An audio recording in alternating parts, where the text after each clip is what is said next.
হরে কৃষ্ণ, রাধে রাধে। আজকে আমরা জানব সূর্যদেবের সংসার এবং শনিদেবের জন্ম। স্বর্গের রাজা দক্ষরাজ, যে দক্ষরাজকে তো আপনারা সবাই চেনেন। দক্ষরাজ হলো যে দক্ষরাজের কন্যা সতী, মানে আমাদের পার্বতী মা।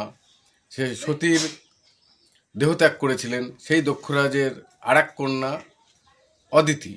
সেই অদিতির সাথে বিবাহ হয় কাশ্যপ ঋষির সাথে। কাশ্যপ ঋষিকে দেখবেন আমাদের মধ্যে গোত্র আছে, কাশ্যপ গোত্র। সেই কাশ্যপ ঋষির সম্পর্ক ধরেই এই গোত্রটা এসছে। যাই হোক, সেই কাশ্যপ ঋষির সাথে অদিতির বিবাহ হয় এবং কাশ্যপ ঋষির ঔরসে অদিতির গর্ভে 12 জন সন্তানের জন্ম হয়।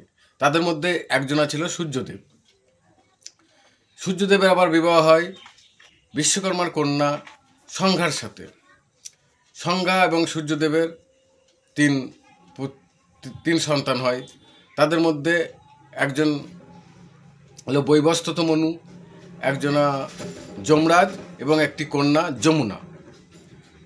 এবার এদের সংসার চলছে। এর মধ্যে সংজ্ঞা, সূর্যদেবের যে প্রচণ্ড তেজ, সে তেজ কিন্তু সংজ্ঞা সহ্য করতে পারে না। অনেক কষ্ট হয়, অনেক কষ্ট করে এতদিন সংসার করছে, সবসময় দূরে দূরে থাকেন। যাক, এবার সংজ্ঞা চিন্তা করলেন, সিদ্ধান্ত নিলেন যে আমি এই তেজ আমার সহ্য করতে পারছি না, আমাকে এখান থেকে যেতে হবে। তখন উনি সিদ্ধান্ত নিলেন তিনি পিতার আশ্রয়ে, পিতার বাড়িতে চলে যাবেন। মানে স্বর্গে বিশ্বকর্মা তার পিতার বাড়িতে চলে যাবেন।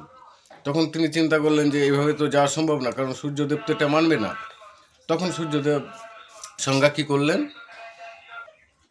এবার সংজ্ঞা সিদ্ধান্ত নিলেন বাপের বাড়ি, মানে পিতার বাড়িতে যাবেন। যাই হোক, এবার সূর্যদেব তো মেনে নেবে না। তাই সংজ্ঞা কী করলেন, তার ছায়া থেকে অবিকল তার মতনই এক নারীকে সৃষ্টি করলেন তার মন্ত্র বলে। সেই নারীর নাম দিলেন ছায়া।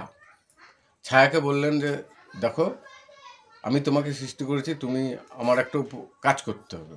আমি থাকবো না, আমার জায়গায় তুমি সংজ্ঞা সেজে, মানে সংজ্ঞারূপে তো আছোই, সংজ্ঞা সেজে সূর্যদেবের সাথে সংসার করতে হবে।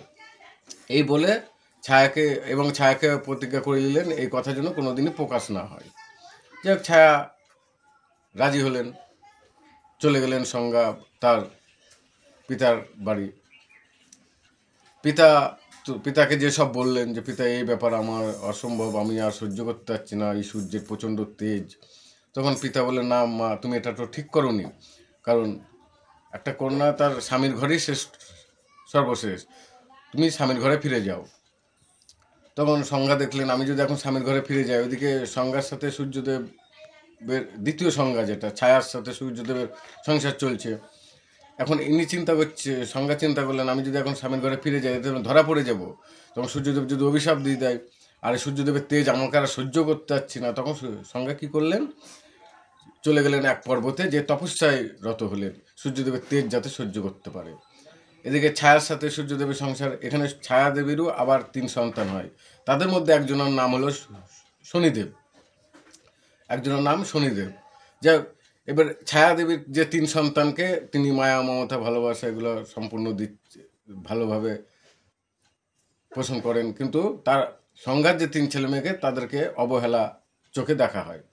এটা যমরাজ এটাকে ফলো করেন। যমরাজ দেখে আমাদের এই 3 ভাই বোনকে আমার মা ভালোবাসে না, অথচ এই 3 ভাই বোনকে আমার মা কেন এতটা ভালোবাসেন।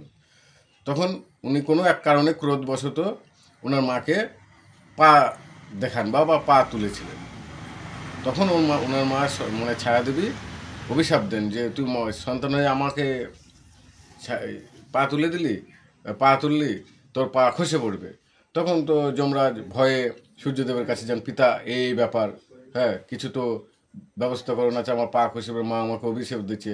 তখন সূর্যদেব দেখলেন যে কোনো মা তার পুত্রকে কোনোদিনই অভিশাপ করেন না, কারণ পুত্র যতই অন্যায় করুক না কেন, মা কিন্তু তাকে ক্ষমা করে দেন, কিন্তু মা তো অভিশাপ দেন না। যাই হোক, সূর্যদেব দ্বিতীয় সংজ্ঞার কাছে গেলেন, ছায়া দেবীর কাছে।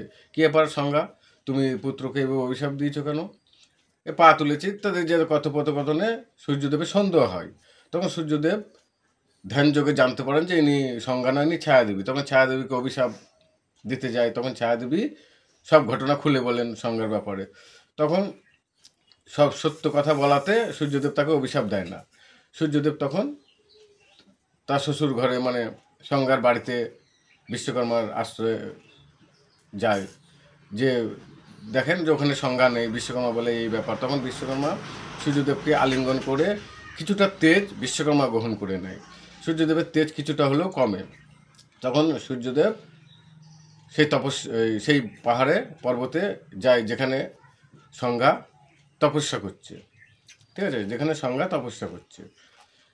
যে সংজ্ঞা সেখানটায় ঘটিকা রূপে ওখানে তপস্যা করছিলেন, ঘটিকা রূপ ধারণ করে। তখন সূর্যদেব ওখানে ঘটক রূপ ধারণ করে সংজ্ঞাকে পরিচয় দিয়ে সেখানটায় উনিও কিছুদিন তপস্যা করেন এবং সেখানটায় সংজ্ঞার সাথে তেনার মিলন হয়। তাদের এই মিলনে তাদের সংজ্ঞার ওরসে আরেকটা পুত্র সন্তান হয়, যার নাম হলো অশ্বিনী কুমার উদয়। যে অশ্বিনী কুমার উদয় আপনার দেবতাদের বৈদ্যরাজ হিসাবে খ্যাত।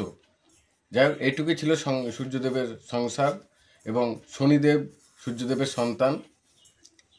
এইটুকুই বলার ছিল। হরে কৃষ্ণ, রাধে রাধে।